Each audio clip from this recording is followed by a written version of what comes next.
ಬಗ್ಗೆ ನಾವು ಮಾತಾಡ್ತಿದ್ವಿ. ಗಿಲ್ಲಿ ಫ್ರೆಂಡ್ಶಿಪ್ ಬಗ್ಗೆ ನೀವಾಗ್ಲೇ ಹೇಳ್ತಾ ಇದ್ರಿ. ರಘು ತುಂಬಾ ಸಪೋರ್ಟಿವ್ ಆಗಿದೆ. ಸೊ ಅವ್ರ ಬಗ್ಗೆ ಹೇಳಿ. ರಘು ಅಣ್ಣ ಈಸ್ ದಿ ಲೈಕ್ ದೊಡ್ಡ ಇನ್ಸ್ಪಿರೇಷನ್. ಆಕ್ಚುಲಿ ಜಸ್ಟ್ ನನಗೆ ಅಲ್ಲ, ಎಲ್ಲರಿಗೇನೆ ಕೂಡ. ಅವರ ಒಂದು ನನ್ನ ಅಪ್ಪನ ಒಂದು ಏಜ್, ಅವರು ಎಷ್ಟು ಕಾನ್ಫಿಡೆನ್ಸ್ ಆಗಿ ಯಾವುದು ಸಿಚುವೇಶನ್ ಇರಲಿ, ಯಾವುದು ಗೇಮ್ಸ್ ಅಲ್ಲಿ ಇರಲಿ, ಹಿಂದೆ ಹೋಗಲ್ಲ ಅಲ್ವಾ, ಮುಂದೆನೇ ಹೋಗುವ ಜನ ಅವರು. ಓಕೆ, ಮತ್ತೆ ಅವರಿಗೆ ಡಿಸಿಪ್ಲಿನ್ ಆಗಲಿ, ಇದೇ ಆಗಲಿ, ನಾನು ಎಷ್ಟು ಕೂಡ ಎಂತ ಕೂಡ ಇದ್ರೆ ನಾನು ಯಾವುದು ನನಗೆ ಇವತ್ತೇ ನಾನು ಹೀಗೆ ಇದ್ರೆ ಕೂಡ ಅವರು ನನ್ಗೆ ಹೇಳ್ತಾ ಹೇಗ ಕುತ್ಕೊಳ್ಳಿದ್ದೀರಾ, ಚೆನ್ನಾಗಿ ಕುತ್ಕೋ, ಚೆನ್ನಾಗಿ ನಿಧಾನವಾಗಿ ಕುತ್ಕೋ, ತಿನ್ನು. ಯಾಕೆಂದ್ರೆ ನನಗೆ ಗೊತ್ತಾಯ್ತು ಒಂದು ಲೈಫಲ್ಲಿ ಡಿಸಿಪ್ಲಿನ್ ಕೂಡ ಇಂಪಾರ್ಟೆಂಟ್ ಉಂಟು ಸಮ್ವೇರ್. ನನಗೆ ಹೇಗಂದ್ರೆ ಡಿಸಿಪ್ಲಿನ್ ಯಾಕೆ, ನನಗೆ ಡೀಸೆಂಟ್ ಇರ್ಲಿಕ್ಕೆ ಇಷ್ಟ ಇಲ್ಲ ಅಷ್ಟೇ. ಬಟ್ ಸಮ್ವೇರ್ ಎಲ್ಲ ಕಡೆ ಇದೆ ವರ್ಕ್ ಆಗಲ್ಲ ಅಂತ ಅವರು ಹೇಳ್ಕೊಟ್ಟಿದ್ರು. ಸಮ್ವೇರ್ ನಿಮ್ಗೆ ಡಿಸಿಪ್ಲಿನ್ ಇರಲೇಬೇಕು ಅಲ್ವಾ. ಜನರು ಜೊತೆಗೆ ಬದುಕಲಿಕ್ಕೆ ಡಿಸಿಪ್ಲಿನ್ ಸ್ವಲ್ಪ ಬೇಕು. ಯಾಕೆಂದ್ರೆ ನೀವು ಎವ್ರಿ ಟೈಮ್ ನೀವು ಕಾಡಲ್ಲಿ ಇರಲ್ಲ ಅಲ್ವಾ, ಕಾಡ್ ಪ್ರಾಣಿ ಅಲ್ವಾ ನಾನು. ಅಂದ್ರೆ ಕಾಡಲ್ಲಿ ಇದ್ರೆ ನೀವು ಮಾಡು ಅಂತ ಹೇಳ್ತಾರೆ. ಜನರ ಜೊತೆ ಇರುವಾಗ ಸ್ವಲ್ಪ ಡಿಸಿಪ್ಲಿನ್ ಆಗಿ ಅವರು ಒಂದು ಸಮ್ವೇರ್ ಒಂದು ಕಾಂಟ್ರಿಬ್ಯೂಷನ್ ಉಂಟು ಒಂದು ನನ್ನ ಡಿಸಿಪ್ಲಿನ್ ಅಲ್ಲಿ ಸ್ವಲ್ಪ. ಓಕೆ, ಆ್ಯಂಡ್ ತುಂಬ ಟ್ಯಾಲೆಂಟೆಡ್ ಅವರು, ಸೆಲ್ಫ್ಲೆಸ್ ಪರ್ಸನ್ ಆ್ಯಂಡ್ ಆಕ್ಟಿವ್. ಯಾವ್ದಾದ್ರು ಒಂದು ಪಾಯಿಂಟ್ ಆಫ್ ಟೈಮ್ ಅಲ್ಲಿ ಅನ್ಸಿತ್ತಾ ಬಿಗ್ ಬಾಸ್ ಮನೆ ಒಳಗಿದ್ದಾಗ ಈ ಶೋ ನನ್ಗೆ ಬೇಡ ಆಗಿದೆ? ಇಲ್ಲಪ್ಪ, ಸಾರಿ, ಇಲ್ಲ, ನನ್ಗೆ ಒಂದು ಸತಿ ಕೂಡ ಅನ್ಸ್ಲಿಲ್ಲ ಬಿಗ್ ಬಾಸ್ ಬೇಡ ಅಂತ. ನಾನು ಇದೇ ಥಿಂಕ್ ಮಾಡ್ತಾ ಇದ್ದೀನಿ, ಪೋಸ್ಟ್ಪೋಂಡ್ ಆಗ್ಲಿ, 4, 5, 6 ತಿಂಗಳು ಹೋಗ್ಲಿ ಬಿಗ್ ಬಾಸ್, ನಾನು ಇರ್ತೀನಿ ಬೇಕಿದ್ರೆ ಹಾಗೆ. ಇನ್ನು ಎಷ್ಟು ದಿನ ಒಳಗಡೆ ಇತ್ತು ಇರೋ ಪ್ಲಾನ್ ಇತ್ತು ನಿಮ್ದು? ನಾನು ಎಂತ ಗೊತ್ತುಂಟ, ನನ್ನ ಪ್ಲಾನ್ ಹೇಗಾಯ್ತು ಅಂದ್ರೆ, ನಾನು ಬಿಗ್ ಬಾಸ್ ಮನೆಯಲ್ಲಿ ಇರ್ತೀನಿ, ಆಗ ನಂತರ ಜನರಿನ ಪ್ರೀತಿ ನೋಡ್ಲಿಕ್ಕೆ ಹೊರಗೆ ಬರ್ತೀನಿ, ಜನರಿನ ಪ್ರೀತಿ ನೋಡ್ತೀನಿ, ಮತ್ತೆ ಬಿಗ್ ಬಾಸ್ ಮನೆಗೆ ಹೋಗ್ತೀನಿ, ಮತ್ತೆ ಬಿಗ್ ಬಾಸ್ ಮನೆಯಲ್ಲಿ ಆಟ ಆಡ್ತೀನಿ, ಮತ್ತೆ ಜನರ ಮುಂಚೆ ಬರ್ತೀನಿ. Okay, thank you so much ಜನರಂತ ಜನರಿನ ಪ್ರೀತಿ ನೋಡ್ತೀನಿ, ಜನರಿನ ಪ್ರೀತಿ ನೋಡ್ತೀನಿ, ಮತ್ತೆ ಬಿಗ್ ಬಾಸ್ ಮನೆಯಲ್ಲಿ ಹೋಗ್ತೀನಿ, ಆಟ ಆಡ್ತೀನಿ, ಮತ್ತೆ ಜನರಿನ ಪ್ರೀತಿ ನೋಡ್ತೀನಿ. ಹಂಗೆ ನಾನು ಒಂದು ಫುಲ್ ಸಾಯೋ ತನಕ ಕೂಡ ಮಾಡ್ಬೋದು ಅವಕಾಶ ಇದ್ರೆ. ಬಟ್ ಹಾಗಾದ್ರೆ ನೆಕ್ಸ್ಟ್ ಸೀಸನ್ ಈಗಲೇ ಒಂದು ಅಪ್ಲಿಕೇಶನ್ ಹಾಕಿದಿರಾ ಅಟ್ಲೀಸ್ಟ್? ಬೇಡ ಯಾಕೆಂದ್ರೆ ಪರವಾಗಿಲ್ಲ ಮ್ಯಾಮ್. ನೋಡಿ, ಇವತ್ತೇ ನ್ಯೂ ಕಂಟೆಸ್ಟೆಂಟ್ಸ್ಗೆ ಕೂಡ ಚಾನ್ಸ್ ಸಿಗ್ಬೇಕಲ್ವಾ. ಇದೇ ಇನ್ನೇದು ಸೀಸನ್ ಅವರು ಥಿಂಕ್ ಮಾಡಿದ್ರೆ ಇವಾಗ ನಾನು ಹೋಗ್ತಾ ಇದ್ದೀವ, ಇವಾಗ ಇಲ್ಲ. ಸೊ ನಾವು ಸೆಲ್ಫಿಶ್ ಆಗಬಾರ್ದಲ್ವಾ. ಬಿಗ್ ಬಾಸ್ ಮನೆ ಲೈಟ್ ಆಫ್ ಮಾಡಿದ್ರಲ್ಲ ಸುದೀಪ್ ಸರ್, ಅವಾಗ ಜೋರ್ ಅಳ್ತಾ ಇದ್ರಿ. ಹೌದು, ಏನ್ ತಲೆಯಲ್ಲಿ ಓಡ್ತಾ ಇತ್ತು? ಮನೆಗೆ ವಾಪಸ್ ಬೇಡ ಹೋಗೋದು ಅಂತನಾ? ಹಂಗೆ ಅಲ್ಲ ಮ್ಯಾಮ್. ಇವತ್ತೇ ನೋಡಿ, ನಾನು ಮತ್ತೊಂದ್ಸತಿ ಬಿಗ್ ಬಾಸ್ ಕರೀದ್ರೆ ನಾನು ಬರ್ಬೋದು, ಓಕೆ, ಗೆಸ್ಟ್ ಆಗಿ ಬರ್ಬೋದು ನಾನು. ಬಟ್ ಒಂದು ಬೇರೆ ಮನೆಗೆ ಬರ್ತೀನಿ. ಬಟ್ ಆ ಮನೆ ನನ್ನ ಮನೆಗೆ ವಾಪಸ್ ಬರ್ಲಿಕ್ಕೆ ಆಗುತ್ತಾ ಮ್ಯಾಮ್? ಇಷ್ಟು ದಿವಸ ನೀವು ಲೈಟಲ್ಲಿ ಮನೆ ನೋಡಿದೀರಾ, ನಿಮ್ಮ ಮನಸ್ಸು ಹೇಗೆ ಅಕ್ಸೆಪ್ಟ್ ಮಾಡ್ತಾರೆ? ಒಂದು ಕಿಚನ್ ಲೈಟ್ ಆಫ್ ಆಯ್ತು, ಬೆಡ್ರೂಮ್ ಲೈಟ್ ಆಫ್ ಆಯ್ತು, ಕ್ಯಾಪ್ಟನ್ ರೂಮ್ ಲೈಟ್ ಆಫ್ ಆಯ್ತು, ಲಿವಿಂಗ್ ರೂಮ್ ಲೈಟ್ ಆಫ್ ಆಯ್ತು. ಎಷ್ಟು ವರ್ಸ್ಟ್ ಸಿಚುವೇಶನ್, ಎಷ್ಟು ಕೆಟ್ಟ ಸಿಚುವೇಶನ್ ಅಂತ ನನಗೆ, ಗಿಲಿಗೆ, ಅಶ್ವಿನಿ ಮ್ಯಾಮ್ಗೆ ಅಲ್ಲಿ ನಾವು ನಿಂತ್ಕೊಳ್ಳಿದ್ದೀವಿ ಅಲ್ವಾ. ಮುಂಚೆ ನಮ್ಮ ಮನೆ ಇತ್ತು, ಆ ಮನೆಗೆ ನೋಡುವಾಗ ಹೇಗ ಫೀಲ್ ಆಯ್ತು ಅಂದ್ರೆ, ಲೈಫಲ್ಲಿ ಹಂಗೆ ಫೀಲ್ ನನಗೆ ಯಾವಾಗ ಆಗಲಿಲ್ಲ. ನನ್ನ ಮನೆ ಅಂದ್ರೆ ಇಲ್ಲ ಇವಾಗ ನನ್ನ ಮನೆ ಹಂಗೆ. ಬಟ್ ಅಲ್ಲಿ ಇಲ್ಲ ಅಂದ್ರೆ ಕೂಡ ಇಲ್ಲಿ ಉಂಟು ಅಲ್ವಾ. ಸೊ ಈಗ ಒಂದು ಪಾಯಿಂಟ್ ಆಫ್ ಟೈಮ್ ಅಲ್ಲಿ ಒಂದು ಕಾನ್ಫಿಡೆನ್ಸ್ ಕಮ್ಮಿ ಆಗೋದು, ಅಥವಾ ನಮ್ಗೆ ಯಾರೋ ಒಂದು ಇನ್ಸ್ಪೈರ್ ಮಾಡಬೇಕು ಅಂತ ಅನ್ಸೋದು ಅಂತದ್ ಬಂದಿರುತ್ತೆ ಅನ್ಸುತ್ತೆ ಅಷ್ಟು ದಿವಸದಲ್ಲಿ. ಸತ್ಯ ಹೇಳಿದ್ರೆ ಹಾಗೆ ಎಂತ ಇಲ್ಲ, ಇನ್ಸ್ಪೈರ್ ಬೇಕು. ಬಿಕಾಸ್ ನಾವೇ ನಮ್ಗೆ ಇನ್ಸ್ಪೈರ್ ಅಂದ್ರೆ, ನನಗೆ ನನ್ನನ್ನೇ ಮುಖ ನೋಡಿ ನನಗೆ ಇನ್ಸ್ಪಿರೇಷನ್ ಆಗುತ್ತೆ. ನಾನು ನನ್ನ ಕನ್ನಡಿಯಲ್ಲಿ ಯಾವಾಗ ನೋಡ್ತೀನಲ್ಲ, you are not easy, you are not so easy ಅಂದ್ರೆ ನಿಮ್ಮಲ್ಲಿ ಎಂತ ಉಂಟು ಅಂತ ನಾನೇ ನನ್ನ ಒಂದು ಕಾನ್ಫಿಡೆಂಟ್ ಅಂದ್ರೆ, ನಾನು ಅಂದ್ರೆ ತುಂಬಾ ಇಷ್ಟ. ನಾನು ನನ್ಗೇನೆ ನೋಡಿ, ರಕ್ಷಿತಾ ಪ್ರೌಡ್ ಆಫ್ ಯು ಹೇಳ್ತೀನಿ. We all proud of you, of course Rakshita. Thank you. So ವಿಟಿ ನೋಡಿದಾಗ ಹೇಗೆ ಅನಿಸ್ತಾ, ಜರ್ನಿ ನೋಡಿದಾಗ ಹೇಗೆ ಅನಿಸ್ತಾ? ಆಕ್ಚುಲಿ ಆ ವಿಟಿಯಲ್ಲಿ ಎಲ್ಲ ತೋರಿಸಿದ್ದಾರೆ, ಓಕೆ.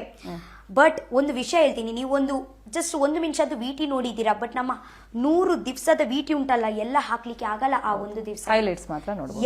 ಹೈಲೈಟ್ಸ್ ಮಾತ್ರ ನೋಡ್ಬೋದು. ಆ ಹಿಂದೆದು ಒಂದೊಂದು ಹೈಲೈಟ್ಸ್, ಒಂದೊಂದು ಪಾರ್ಟ್ ಅಲ್ಲಿ, ನಮ್ಮ ಒಂದೊಂದು ಆಕ್ಷನ್ ಅಲ್ಲಿ ಆ emotions, struggle, up and down, ಖುಷಿ, ನಗು, ಫುಲ್ ಒಂದು ಜಸ್ಟ್ ಸೀನ್ ಅಲ್ಲಿ 100 ಇಮೋಷನ್ ಉಂಟು ಅದರಲ್ಲಿ. ಸೊ ಜಸ್ಟ್ ಕ್ಯಾಲ್ಕುಲೇಟ್ ಮಾಡಿ, ಆ ಜಸ್ಟ್ ವಿಟಿ ಅಷ್ಟು 1 ನಿಮಿಷ ಇದ್ರೆ ಕೂಡ ಅಲ್ಲಿ ಒಂದು 30-40 ವರ್ಷದ ಎಕ್ಸ್ಪೀರಿಯನ್ಸ್ ಉಂಟು ಆ ಜಸ್ಟ್ 1 ನಿಮಿಷದ ವಿಡಿಯೋದಲ್ಲಿ. ಸೊ ಯಾರ್ಯಾರ ಜೊತೆ ಕಾಂಟ್ಯಾಕ್ಟ್ ಅಲ್ಲಿ ಇರ್ಬೇಕು ಅಂತ ಇಷ್ಟ? ರಘು ಅಣ್ಣ, ಮಾಲು ಅಣ್ಣ, ಗಿಲಿ, ಮಲ್ಲಮ್ಮ, ಸೂರಜ್ ಅವ್ರೆ, ಧನುಷ್, ಅಭಿಷೇಕ್ ಹೇಳಲಿಕ್ಕೆ ಇಷ್ಟಪಡ್ತೀನಿ. ಬಟ್ ಸದ್ಯಕ್ಕೆ ಇವತ್ತೇ ಯಾರು ಇದ್ದಾರೆ ಇಲ್ಲಿ? ಇವತ್ತೇ ರಘು ಅಣ್ಣ ಇದ್ದಾರೆ. ಯಾರ್ಯಾರಿಗೆ ಮೀನ್ ಸಾರು ತಿನ್ನಿಸ್ತೀರಾ ನಿಮ್ ಕೈಯಾರೆ ಮಾಡಿದ್ದು? ಗಿಲಿಗೆ ಮತ್ತೆ ರಘು ಅಣ್ಣಗೆ, ಮಲ್ಲಮ್ಮಗೆ ಮತ್ತೆ ಮಾಲು ಅಣ್ಣಗೆ. ಇವಾಗ ಡ್ರೆಸ್ ಸೆನ್ಸ್, ಮೇಕಪ್ ಇದೆಲ್ಲ ಎಷ್ಟು ಕಲ್ತಿದ್ದಾರೆ ರಕ್ಷಿತಾ ಅವರು ರಿಯಾಲಿಟಿ ಶೋ ಬಿಗ್ ಬಾಸ್ ಇಂದ? ಇದೆಲ್ಲ ಮಾಡಿದ್ದೀನಲ್ವಾ, ಇದೇ ನಾನಲ್ಲ ಅಂದ್ರೆ ಇದೆಲ್ಲ ನಿಮ್ಗೋಸ್ಕರ ಮಾಡಿ ಬಂದಿದ್ದೀನಿ ಅಷ್ಟೇ. ನಾನು ಎಂತ ಕಲೀಲಿಲ್ಲ. ಒಬ್ವಿಯಸ್ಲಿ ಇದೇ ಎಲ್ಲ ಮಾಡಿದ ನಂತರ ನನಗೆ ಮನೆಯಲ್ಲಿ ಹೋಗಿ ನೈಟಿ ಹಾಕ್ಬೇಕು ಅಷ್ಟೇ. ಸೊ ಎಂತ ಕಲೀಲಿಲ್ಲ ನಾನು. ನೈಟ್ ಇಷ್ಟನಾ? ಹಾ. ಈಗ ತುಂಬಾ ನಿದ್ದೆ ಬೇಕು ಅನ್ಸ್ತಾ ಇದೆಯಾ? ಜನರ ಮಧ್ಯೆ ಇರ್ಬೇಕು? ಹೌದು, ಜನರ ಮಧ್ಯದಲ್ಲಿ ಇರ್ಬೇಕು. ಅಥವಾ ಊರಿಗೆ ಹೋಗ್ಬೇಕು? ಊರಿಗೆ ಹೋಗ್ಬೇಕು ಅಂತ ಅನ್ಸುತ್ತೆ. ಬೀಚ್ ಸೈಡಾ ಅಥವಾ ಹೆಂಗೆ ಪ್ಲಾನ್? ಹೆಂಗೆ ನೋಡ್ತೀನಿ ಫಸ್ಟ್. ಒಬ್ರೇ ಇದ್ದ ಅಭ್ಯಾಸ ಇಲ್ವಾ? ಅಂದ್ರೆ ನನಗೆ ಒಬ್ರೇ ಇರ್ಲಿಕ್ಕೆ ಇಷ್ಟ ಇಲ್ಲ. ನನಗೆ ಜನರು ಬೇಕು. ನನಗೆ ಜನರು ಜೊತೆಗೆ ಇರ್ಲಿಕ್ಕೆ ತುಂಬಾ ಇಷ್ಟ. ಲೈಕ್ ಜಾಯಿಂಟ್ ಫ್ಯಾಮಿಲಿ ಹಾಗೆ ತುಂಬಾ ಇಷ್ಟ ನನಗೆ. ಮನೆಯಲ್ಲಿ ಯಾರು ಗೊತ್ತ ಆಗ್ಬೇಕು, ಗಲಾಟೆ ಆಗ್ದ್ರೆ ಪರವಾಗಿಲ್ಲ, ಮನೆಯಲ್ಲಿ ಜನ ಇರ್ಬೇಕು. ಈಗ ನಿಮ್ ಕೆಲವೊಂದು ಡೈಲಾಗ್ಸ್ ತುಂಬಾ ಟ್ರೆಂಡ್ ಅಲ್ಲಿ ಇತ್ತು. ಅಂಡ್ ನಾನು ಆಗ್ಲೇ ಹೇಳ್ದಂಗೆ ತುಂಬಾ ಮೆಚೂರ್ಡ್ ಆಗಿ ಮಾತಾಡ್ತಾಳೆ ಈ ಹುಡುಗಿ, ಚಿಕ್ಕ ವಯಸ್ಸಾದ್ರು ಅಂತೆಲ್ಲ ಹೇಳ್ತಾ ಇದ್ರು. ಸೊ ಬಿಗ್ ಬಾಸ್ ಇಂದ ರಕ್ಷಿತಾ ಏನ್ ಕಲ್ತಿದ್ದಾರೆ ಇಷ್ಟು ದಿವಸ? ನಾನು ಎಂತ ಕಲಿತೀನಿ ಅಂದ್ರೆ, ನಮ್ಗೆ ಎಷ್ಟು ಸಿಟ್ಟು ಬಂದ್ರೆ ಕೂಡ ಮ್ಯಾಮ್, ಎಷ್ಟು ಒಂದು ಕೆಟ್ಟ ಸಿಚುವೇಶನ್ ಆದ್ರೆ ಕೂಡ ನಾವು ನಮ್ಮ ವ್ಯಕ್ತಿತ್ವನ ಕಲಿಬಾರ್ದು. ಅಂದ್ರೆ ಆ ವ್ಯಕ್ತಿತ್ವ ಯಾವಾಗ ನಮ್ಮ ಇದರಲ್ಲಿ ಇರ್ಬೇಕು. ಎಷ್ಟು ಕೆಟ್ಟ ಸಿಚುವೇಶನ್ ಬಂದ್ರೆ ಕೂಡ ಇದೇ ಮರಿಬಾರ್ದು ನಾವು ಇದೇ ಯಾವಾಗ ಇದೇ ಮಾಡ್ತೀವಿ, ನಾವು ಕೂಡ ಅಪೋಸಿಟ್ ಮಾಡ್ಲಿ, ಅವ್ರು ಹೇಗ ಮಾಡಿದ್ದಾರೆ ನಾವು ಕೂಡ ಹಂಗೇನೆ ಮಾಡೋಣ ಅಂತ ಹೋಗ್ತೀವಿ. ನೋ, ನೀವು ಹೇಗೆ ಇದ್ದೀರಾ ಹಂಗೇನೆ ಇರಿ ಅಷ್ಟೇ. ಹೇಗ ಕೂಡ ಇರ್ಲಿ ಪರಿಸ್ಥಿತಿ, ಸಿಚುವೇಶನ್. ಈಗ ತುಂಬಾ ಸತಿ ಈಗ 12 ಸೀಸನ್ ನಾವು ನೋಡಿದೀವಿ, ಮುಗ್ದಿದೆ 12 ಸೀಸನ್. ಆದ್ರೂ ತುಂಬಾ ಜನಕ್ಕಿರೋದು, ತುಂಬಾ ಜನ ಹೇಳೋದು ಇದು ಸ್ಕ್ರಿಪ್ಟೆಡ್, ಕೆಲವೊಂದ್ಸತಿ ಇದ್ ಮಾಡ್ತಾರೆ. ಹೇಳ್ತೀನಿ. ನಾನು ಇಲ್ಲಿಂದ ಹೋಗುವಾಗ ಒಂದು ಎರಡು ಜನ ಇದ್ದಾರೆ, ಎಂತ ಅದೇ ಸ್ಕ್ರಿಪ್ಟಿಂಗ್ ಇರ್ಬೋದಾ, ಸ್ಕ್ರಿಪ್ಟೆಡ್ ಇರ್ಬೋದಂತ. ಬಟ್ ನಾನು ನನ್ನ ತಾಯಿ ಮೇಲೆ ಆನೆ ಹಾಕ್ತೀನಿ. ನನಗೆ ಒಂದು ಬ್ರಹ್ಮಸ್ಥಾನ ಗೊತ್ತುಂಟ ನಿಮ್ಗೆ? ಪಡುಬಿದ್ರಿಯಲ್ಲಿ ಬ್ರಹ್ಮಸ್ಥಾನ ಉಂಟು. ಅದು ದೊಡ್ಡ ನಮ್ಗೆ ಇದೇ ಎಂತ ಇದೇ ಮಾಡಲ್ಲ, ಆಚೆ ಹಾಕಿ ಹೇಳ್ತೀನಿ, 1% ಕೂಡ ಸ್ಕ್ರಿಪ್ಟೆಡ್ ಅಲ್ಲ. ಇದೆ ಫುಲ್ಲು ರಿಯಾಲಿಟಿ ಶೋ. ನೀವು ಅನ್ಕೊಳ್ತೀರಾ ಜಗಳ ಹೇಗಾಗುತ್ತೆ, ಮಾತುಗಳು ಹೇಗಾಗುತ್ತೆ, ಎಲ್ಲ ಆಗೋದು ಹೇಗೆ ಗೊತ್ತುಂಟಾ? ನಾಮಿನೇಷನ್ ಅಲ್ಲಿ ಇವತ್ತೇ ನೋಡಿ, ನಾನು ನಿಮ್ಗೆ ಒಂದು ನಾಮಿನೇಷನ್ ಮಾಡುವಾಗ ರೀಸನ್ ನಾವು ಕೊಡ್ತೀವಿ ಅಲ್ವಾ? ನಾಮಿನೇಷನ್ ಮಾಡುವಾಗ, ಓ ಇವರು ಯಾಕೆ ನನಗೆ ಹಾಗೆ ಹೇಳಿದ್ರು, ಇವರು ಯಾಕೆ ನನಗೆ ಹೀಗೆ ಹೇಳಿದ್ರು ಅಂತ ಅಲ್ಲಿ ಗಲಾಟೆ ಸ್ಟಾರ್ಟ್ ಆಗುತ್ತೆ. ಗಲಾಟೆ ಆಗ್ಲಿಲ್ಲ ಅಂದ್ರೆ ಕೂಡ ಅವರು ಮನಸ್ಸಲ್ಲಿ ಇಡ್ತಾರೆ. ಒಂದು ಚಿಕ್ಕ ಒಂದು ರೀಸನ್ ಸಿಕ್ಕಿದ್ರೆ, ಚಿಕ್ಕ ಒಂದು ಆಗಿದ್ರೆ ಅದೇ ವಿಷಯ ಹೊರಗೆ ಬರುತ್ತೆ. ಸೊ ಗಲಾಟೆ ಹಂಗೆ ಆಗುದು. ಮತ್ತೆ ಒಂದೊಂದು ಸಿಚುವೇಶನ್ ಅಲ್ಲಿ ನಮ್ಗೆ ಮೆಣಸಿನಕಾಯಿ ಹಾಕ್ಲಿಕ್ಕೆ ಹೇಳ್ತಾರೆ.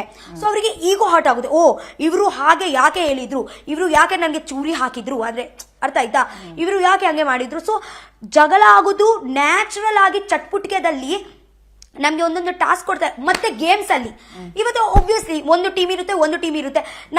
ನಮ್ಗೆ ನಾವು ಹೇಗ ಕೂಡ ಆಡ್ತೀವಿ. ಓಕೆ, ಸಮ್ವೇರ್ ನಾವು ಸ್ವಲ್ಪ ರಾಂಗ್ ಆಗಿದ್ರೆ ಕೂಡ ನಾವು ಬಿಟ್ಕೊಡ್ತೀವಾ? ಇಲ್ಲ, ಅವರು ಬಿಟ್ಕೊಡ್ತಾರ. ಅವ್ರಿಗೆ ಗೊತ್ತುಂಟು ಅವರು ರಾಂಗ್ ಅಂತ, ಬಟ್ ಅವರು ಅವ್ರಿಗೆ ಬಿಟ್ಕೊಡ್ತಾರ? ಇಲ್ಲ. ಅಲ್ಲಿ ಗಲಾಟೆ ಆಗುದು, ನೀನು ರಾಂಗ್ ಅಲ್ಲ, ಯಾಕೆ ಒಪ್ಪುದಿಲ್ಲ?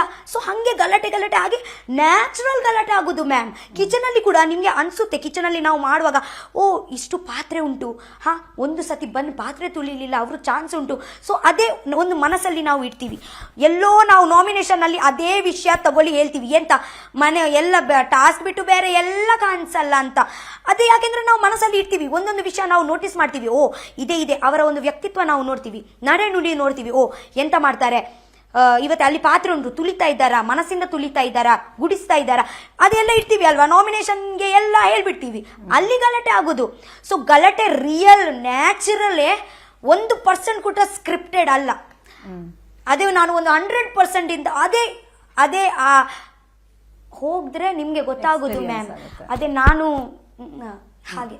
ಓಕೆ, ಜಗಳ ಮಾಡಿದಾಗ ಏನೋ ಒಂದು ಟಾಕ್ ವಾರ್ ತರ ಆಗುತ್ತಲ್ವಾ? ಸೊ ಆ ಟೈಮ್ನಲ್ಲಿ ಏನ್ ತಲೆಯಲ್ಲಿ ಓಡ್ತಾ ಇರುತ್ತೆ ರಕ್ಷಿತಾ? ಜಗಳ ಆಗಿದ್ರೆ ಜಗಳ ಮಾಡ್ತಾರೆ ನೀವು, ಆಯ್ತು ಜಗಳ ಮುಗ್ದ್ಬಿಡ್ತಾ ಆ ಟೈಮಲ್ಲಿ, ಅದಾದ್ಮೇಲೆ ನಾನು ಕೇಳ್ತಿರೋದು ಆದ್ಮೇಲೆ ಎಂತ ಆಗುತ್ತೆ ಅಂದ್ರೆ, ಫಾರ್ ಎಕ್ಸಾಂಪಲ್ ಇವರ ಹತ್ರ ಒಂದು ಜಗಳ ಮಾಡಿದ್ರೆ, ಇವತ್ತೇ ಮತ್ತೆ ಇರುವುದು ನಾವು ಒಂದೇ ಮನೆಯಲ್ಲಿ, ಮುಖ ನೋಡ್ಲೇಬೇಕು, ಒಂದು ಗುಂಪಲ್ಲಿ ಕೂತ್ಕೊಳ್ತಾರೆ. ಇವತ್ತೇ ಅಲ್ಲಿ ಹೋಗಿ ನನಗೆ ಹೋಗ್ಲಿಕ್ಕೆ ಕುತ್ಕೊಳ್ಳಿಕ್ಕೆ ಕಂಫರ್ಟೇಬಲ್ ಅನ್ಸಲ್ಲ. ನಾನು ಅವ್ರು ಇಲ್ಲಿದ್ದಾರಲ್ವಾ, ನಾನು ಹೋಗಿ ಅಲ್ಲಿ ಕುತ್ಕೊಳ್ತೀನಿ ಅಂದ್ರೆ ನಾವು ಅಲ್ಲಿಂದ ಪಾಸ್ ಆಗ್ತೀವಿ, ಇಲ್ಲಿಂದ ಪಾಸ್ ಆಗ್ತೀವಿ. ಓ ಇವತ್ತೆ ಅವರು ಇದ್ದಾರೆ, ಸ್ವಲ್ಪ ಮುಚ್ಕಾರ ಆಗುದು. ಯಾರ ಜೊತೆಗೆ ಜಗಳ ಮಾಡಿದ್ದಾರಲ್ವಾ ಅವರ ಜೊತೆಗೆ ಅಲ್ಲಿಗೆ ಹೋಗಿ ಕುತ್ಕೊಳ್ಳುದು. ಇವತ್ತೆ ಅವರಿಗೆ ನಾನು ನಾಮಿನೇಟ್ ಮಾಡಿದ್ದೀನಿ, ಅವರಿಗೆ ನಾಮಿನೇಟ್ ಮಾಡಿದ ನಂತರ ನಾವು ಕುತ್ಕೊಳ್ದ್ರೆ ಅವ್ರು ಇಲ್ಲೇ ಇರ್ತಾರಲ್ವಾ, ಸ್ವಲ್ಪ ಹೋಗಿ ಅಲ್ಲಿ ಕುತ್ಕೊಳ್ಳುದು. ಯಾಕಂದ್ರೆ ಇದೆ ಬೇಡ ಇವತ್ತೆ eye to eye contact, because ಒಂದು ಸ್ವಲ್ಪ ಮುಚ್ಕಾರ ಆಗುತ್ತೆ, ನಮಗೆ ಒಂದು ಶೈನೆಸ್ ಆಗುತ್ತೆ ಆಗ ನಂತರ. ಬಟ್ ನಮ್ಮ ಹೇಗಂದ್ರೆ ಮ್ಯಾಮ್ ಒಂದು ಹೇಳ್ತೀನಿ, ನಮ್ಮ ಮನೆ ಎಷ್ಟು ಪಾಸಿಟಿವ್ ಇತ್ತಂದ್ರೆ, ನಮ್ಮ ಮನೆ ನಾವು ಎಷ್ಟು ಗಲಾಟೆ ಮಾಡ್ತೀವಿ ಮ್ಯಾಮ್, ರೇಂಜ್ ಅಲ್ಲಿ ನಾವು ಗಲಾಟೆ ಮಾಡ್ತೀವಿ ಅಂದ್ರೆ ನಾವು ಮುಖ ನೋಡ್ಲಿಕ್ಕೆ ಇಷ್ಟಪಡಲ್ಲ, ಹಂಗೆ ಗಲಾಟೆ ಮಾಡ್ತೀವಿ. ಬಟ್ ರಾತ್ರಿ ಆಗ್ಲಿ ಬೆಳಿಗ್ಗೆ ತನಕ ನಾವು ಒಂದೇ ತಟ್ಟೆದಲ್ಲಿ ಊಟ ಮಾಡುದು. ಹಾಗೆ ನಾವು ಎಲ್ಲರೂ ಎಂತ ಪರ್ಸನಾಲಿಟಿ ಮ್ಯಾಮ್ ಗೊತ್ತುಂಟ, ಮನಸ್ಸಲ್ಲಿ ಎಂತ ಇಡಲ್ಲ, ಬಡ ಬಡ ಬಡ ಬಡ ಬಡ ಬಡ ಬಡ ತುಂಬಾ ಮಾತಾಡ್ತೀವಿ, ಕೆಟ್ಟ ಹೇಳ್ಬಿಡ್ತೀವಿ, ಬಟ್ ಮನಸ್ಸಲ್ಲಿ ಇರಲ್ಲ. ಸೊ ನಾವು ಜಗಳ ಆಗಿದ್ರೆ ಕೂಡ ನಮ್ಗೆ ಒಂದು ಸಮಾಧಾನ ಉಂಟಲ್ವಾ, ಸ್ವಲ್ಪ ಟೈಮ್ ನಂತರ ನಾವೇ ಸಮಾಧಾನ ಆಗ್ತೀವಿ, ಒಟ್ಟಾಗಿ ಜಾಲಿ ಆಗಿ ಮಾತಾಡ್ತೀವಿ. ಮತ್ತೆ ಒಂದೊಂದು ಟಾಸ್ಕ್ ಅಲ್ಲಿ ಆಗ್ಲಿ ಒಂದೇ ಟೀಮ್ ಆಗ್ತೀವಿ ನಾವು. ಸೊ ಅಲ್ಲಿ ಹೆಂಗ್ ಕಾಂಪ್ರಮೈಸ್ ಆಗುತ್ತೆ. ಇವತ್ತೆ ನನ್ನ ಮತ್ತೆ ಫಾರ್ ಎಕ್ಸಾಂಪಲ್ ರಾಶಿಕಾ ಅವರ ಒಂದು ಜಗಳ ಆಯಿತು ಅಂತ ಅನ್ಕೊಳ್ಳಿ, ಮತ್ತೆ ನೆಕ್ಸ್ಟ್ ಗೇಮ್ ಅಲ್ಲಿ ನಾವು ಟೀಮ್ ಅಂದ್ರೆ ನಾವು ಒಳ್ಳೆ ಇಡ್ತೀವಿ. ಲೈಕ್ ಅವರಿಗೆ ಅವರು ಬೇಕೆ, ಅವರಿಗೆ ನಾನು ಪ್ರಾಣ, ನನಗೆ ಅವರು ಪ್ರಾಣ, ಹಾಗೆ. ಸೊ ಅದೇ ಒಂದು ಮನೆ ಹಾಗೆ ಅಂದ್ರೆ ನಮ್ಮ ರಿಯಲ್ ಮನೆ ಹೇಗ ಉಂಟು ಸೇಮ್ ಅದೇ ಫೀಲಿಂಗೇ ಮ್ಯಾಮ್. ಬಟ್ ಅದೇ ಒಂದು ಉಂಟಲ್ವಾ ನಮ್ಮ ಇದೇ ಇದಲ್ವಾ, ಇದೇ ಮತ್ತೆ ಅದೇ ಮನೆಯಲ್ಲಿ ತುಂಬಾ ವ್ಯತ್ಯಾಸ ಉಂಟು. ಬಟ್ ಅಲ್ಲಿ ನಿಮಗೆ ಒಂದು 30-40 ವರ್ಷದ ಎಕ್ಸ್ಪೀರಿಯನ್ಸ್ ನಿಮಗೆ ಜಸ್ಟ್ 3 ತಿಂಗಳಲ್ಲಿ ಸಿಗುತ್ತೆ. ಈಗ ಬಿಗ್ ಬಾಸ್ ರಿಯಾಲಿಟಿ ಶೋ ನಲ್ಲಿ ಏಜ್ ಮ್ಯಾಟರ್ ಆಗಲ್ಲ, ಸೊ ಎಲ್ಲಾ ಏಜ್ ಗ್ರೂಪ್ ಅವರು ಬಂದಿರ್ತಾರೆ. ಸೊ ನಿಮ್ಗೆ ಏನಾದ್ರು ಒಂದು ಫೀಲ್ ಇತ್ತಾ, ಅಂದ್ರೆ ನಾನು ತುಂಬಾ ಚಿಕ್ಕವಳು, ನನ್ನ ಕನ್ಸಿಡರ್ ಮಾಡಿರ್ಬೋದು ಅಂದ್ರೆ? ಹೌದು, ಬಟ್ ನಾನು ಅಲ್ಲಿ ಹೋಗಿದ್ದಿ, ನಿಮ್ಗೆ ಗೊತ್ತುಂಟ ಏಜ್ ಮ್ಯಾಟರೇ ಆಗಲ್ಲ ಅಲ್ಲಿ. ಮತ್ತೆ ನಮ್ಮ ಪ್ರೊಫೆಷನ್ ಉಂಟಲ್ವಾ ಅದೇ ಕೂಡ ಮ್ಯಾಟರ್ ಆಗಲ್ಲ. ಯಾಕೆಂದ್ರೆ ಒಂದು ಸತಿ ಅಂದ್ರೆ ಅವರು ಎಂತ ಕೆಲಸ ಮಾಡ್ತಾರೆ, ಆಕ್ಟಿಂಗ್, ನಾವು ಎಂತ ಕೆಲಸ, ನಮ್ಮ ಕೆಲಸ ಆಗ್ಲಿ ಅವರ ಮೇಲೆ ಮ್ಯಾಚ್ ಆಗ್ಲಿಲ್ಲ ಅಂದ್ರೆ ಕೂಡ ಮ್ಯಾಮ್ ಅಲ್ಲಿ ಕಂಟೆಸ್ಟೆಂಟ್ ಅವರು ಬಿಗ್ ಬಾಸ್ ಮನೆಗೆ ಒಂದು ಸತಿ ಹೋಗ್ ನಂತರ ಎಲ್ಲ ಕಂಟೆಸ್ಟೆಂಟ್ ಈಕ್ವಲೇ, ಯಾರು ದೊಡ್ಡವರು ಚಿಕ್ಕವರಲ್ಲ, ಯಾರ್ದು ಕೆಲಸ ದೊಡ್ಡ ಚಿಕ್ಕ ಅಲ್ಲ, ಯಾರು ಹಂಗೆ ಅಲ್ಲ, ಎಲ್ಲರೂ ಒನ್ನೇ. ಸೊ ಅದೇ ಕಾನ್ಫಿಡೆನ್ಸ್ ನಂಗೆ ಇತ್ತು, ಅದೇ ನನ್ನ ಮೇಲೆ ಇದೆ ಇತ್ತು, ಯಾರು ಚಿಕ್ಕ ದೊಡ್ಡ ಅಲ್ಲ, ಎಲ್ಲರೂ ಒಂದೇ. ಸೊ ನಾನು ಯಾಕೆ ನಾನು ಅದೇ 1% ಕೂಡ ನನ್ನ ತಲೆಯಲ್ಲಿ ಇರ್ಲಿಲ್ಲ. ಅದೇ ನಾನು ಕಾನ್ಫಿಡೆಂಟ್ ಆಗಿ ನನ್ನಾಗೇನೆ ಇದ್ದೀವಿ. ಚಿಲ್. ಸೊ ಲಾಸ್ಟ್ ನೆಕ್ಸ್ಟ್ ಹೋಗೋರ್ಗೆ ಏನ್ ಅಡ್ವೈಸ್ ಕೊಡ್ತೀರಾ?